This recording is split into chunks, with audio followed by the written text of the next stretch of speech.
Good morning, everyone. I'm David Ainsworth, Head of Communications at the United Nations Secretariat at the Convention on Biological Diversity.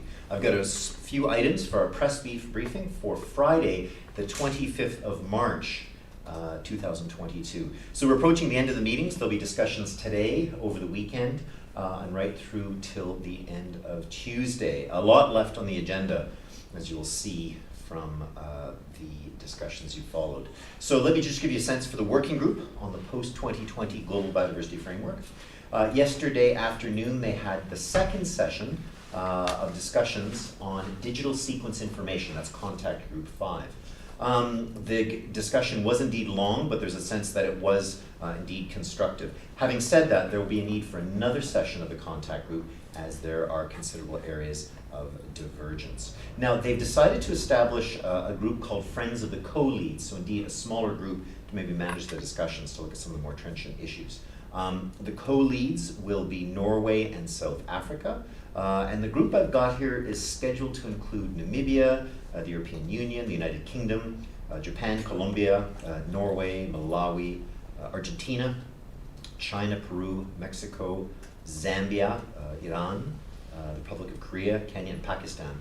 And in the Bureau meeting, I believe there's one more country that I didn't quite get it. In any event, the United Kingdom and Malawi will be co-facilitators for this group. It's important to note that this Friends of the Co-Leads is only parties. There will not be stakeholders, IPLCs, or other groups. It's understood that those groups should be providing inputs to the parties to have their views held. So that's the discussions on digital sequence information.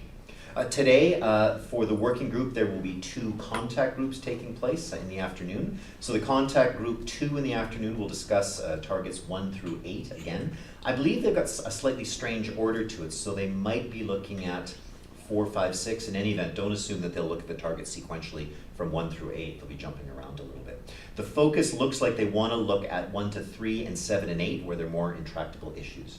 In the evening, there'll be contact group 1, and will be its 3rd session. Remember, the contact group 1 is dealing with the goals, the milestones, that top part of the framework as well. And I guess the notion is that they really want to get into the negotiations, so rather than just gathering text, is to really look at them, including some of the solutions to the milestones issue, because there's been a disagreement amongst parties in terms of the appropriateness of the milestones for that as well. SBI. So SBI, just to note that originally in our schedule a few days ago, they were to have a plenary today. That's not the case. That plenary will now be held tomorrow. In fact, they will have their plenary on Saturday and then again on Monday. Now, the point is to have them throughout the day, but there is provision for evening plenaries as needed. The reason we talk about this is, like many of the other groups, the going is slow. Parties continue to have a lot of extra elements they want to add to the text, a lot of things to discuss. The issues are very, very complex, and perhaps delegates just really enjoy talking to each other after being apart for 2 years on Zoom. We'll see. One thing that's important to note is that there is the possibility of intersessional work on the issue of resource mobilization. As you know, the resource mobilization question is important, and there have been a lot of differences.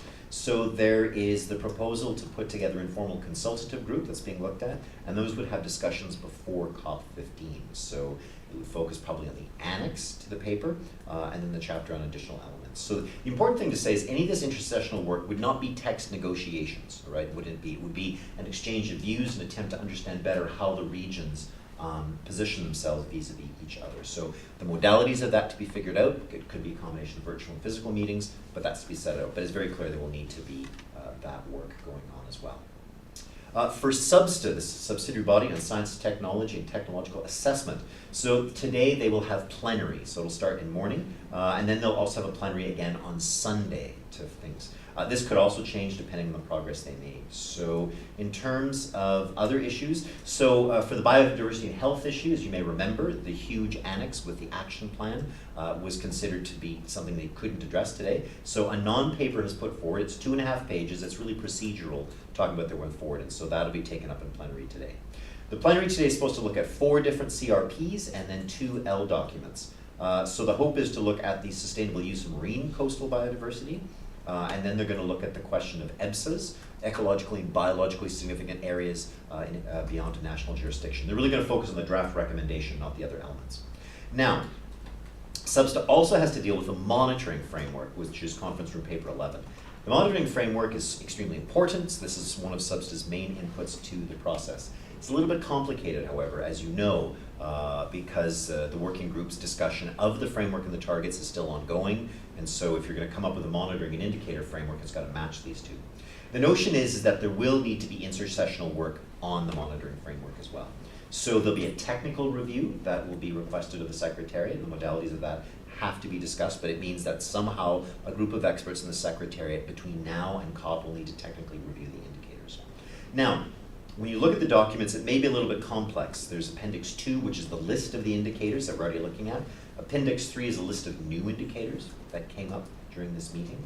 And so I think what they're going to look at is the list of first indicators is going to be looked at, because the intersectional technical review's got to put that together. So again, see how things develop in the plenary, how that's going to go forward, but it's clear that we're looking at a bit of a moving target. The framework's being negotiated, the indicators have to move. And then 2 L documents that they hope to get finalized, the discussion of Global Biodiversity Outlook 5 and directions to the IPBES, the Intergovernmental Science Policy Platform on Biodiversity and Ecosystem Services. So just one thing is that in terms of the organization of just work, so this will be updated again, but just to note everybody, so this morning it's the SBSTA plenary, this afternoon is contact group 2 on targets 1 to 8, the evening will be contact group 1 of the working group, then tomorrow, Saturday, the plenary for SBI in the morning, and then again working groups for the 2020 agenda, the contact group 3 and 4. Then Sunday, it's expected to be SBSTA all day long. Monday, expected to be SBI all day long. And then the final day of our meeting, Tuesday, is expected to be the working group plenary 2 times. We don't intend to go beyond 6 p.m. that night. We don't want to be like climate change where the meeting closes 48 to 72 hours after it is supposed to, so that's our hope that things won't go that way. So just quickly, let me see if I've got my list of side events for you to take a look at today on Friday the 25th. I see 1, 2, 3, 4, yeah, we have 5 side events listed today. In Salle ABC, the main plenary room, we've got something called nature-based finance, where investors and lenders have an interest in nature conservation. So they're looking at financing instruments where we can look at investors, lenders, and other stakeholders produce the financial incentives for that. So that's at 1:15 in Salle ABC. In Salle 14 at 1:15, Nature Positive by 2030, adopting a clear, simple, and rallying mission to reverse nature loss by 2030. And this is put together by the World Business Council on Sustainable Development, the Worldwide Fund for Nature, WCS, TNC, etc. And it's looking at this notion of nature positive. What does it mean and how could it contribute to the overall goals? We've also got in Salle 9, put together by IUCN and the World Commission on Protected Areas, something called Targets for Effective Area-Based Conservation under the 3030 Ambitions. What counts and who counts? And so this is looking at this question of 30 by 30, what are the most important indicators and who needs to be mobilized in terms of that. So that's in Salle 9. We've also got Salle D, the CBD Alliance, an NGO, a civil society group, has doing an event called Contradictions and Consequences from Geneva to the World. So this is CBD Alliance's chance to give you their views on what's going on in the negotiations, reviewing some of the contradictions or issues that they see available in here as well. And then finally, what time is that?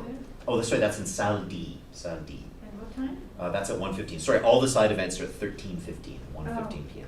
So yeah, sorry, I should have made that clear. 13:15.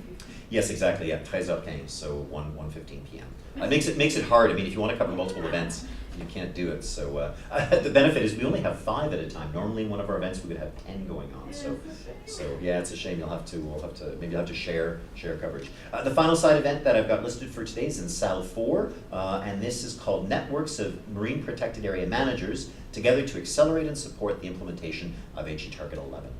So this is about marine protected areas, and as you will know, the question of marine protected areas under the previous Aichi targets just fell short ever so gently about what we're doing. It's very, very close as well. So I think part of what they're looking at is some of the lessons learned of how to move forward on that, particularly if there's the idea to increase these marine protected targets areas considerably under the new framework. And so that's put together by MedPan, NAMPAN, CAMPAN. I'm sorry, I don't know these acronyms right here, they're not listed. But anyway, I think it's really looking at managers and their role in helping to identify and move forward on these particular targets.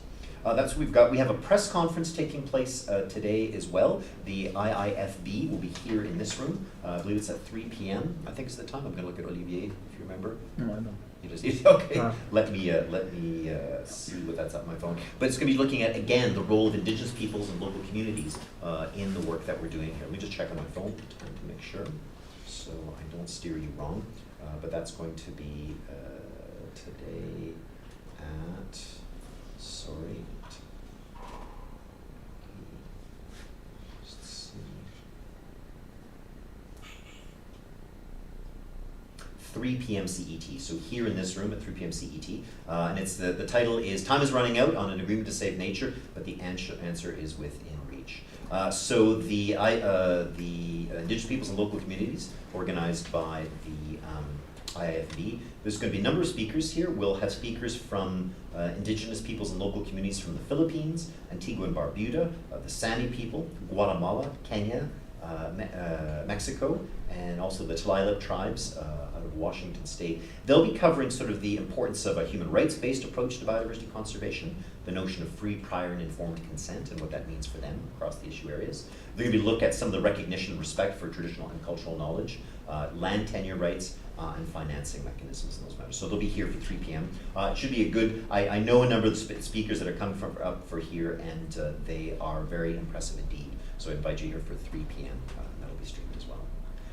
That's all I've got for now, so give us a few minutes to get ready for plenary that starts at 10. I've got to go to my staff meeting. Those of you who are here on site, any questions for me before I wrap things up?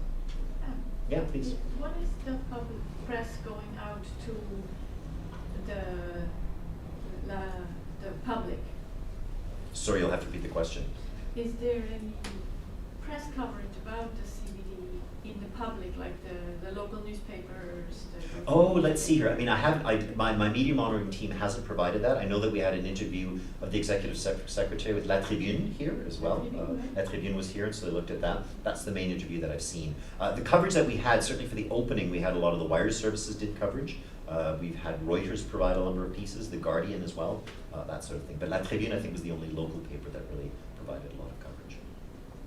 Is there anything we could get to share? Well, certainly. I mean, the local, because we've been in touch with the local press and they're able to provide it. We've got, these briefings are available on YouTube as well for everybody. Are you from the local press here in Geneva? No, but I've been asked to find out what's the Okay, let's have a bilateral a little bit afterwards, and we'll see you increase the channels here. I mean, they're aware of it, and some have indicated that they would like to accredit, but I haven't seen their accreditation. Because the public doesn't know about this conference. There's like very little coverage in the Swiss-German part or Europe. It's like the climate conference gets huge coverage, but this biodiversity conversation. Well, we had is not 650 news articles reaching about 1.3 billion people when the meeting opened, so we're there. And then the Reuters piece was covered as well, and then a report yesterday covered a number of these other issues in the big services. We'll do our best to reach out to the people here as well, but we've actually got a good deal of global coverage. Yeah. Okay. Thanks very much. Sorry. We'll have to bring to an end. And also, remember, we had an agreement with you about what we could ask. All right. Thanks very much, everybody. Take care. Thank you. Thank you, David. Thank you. Just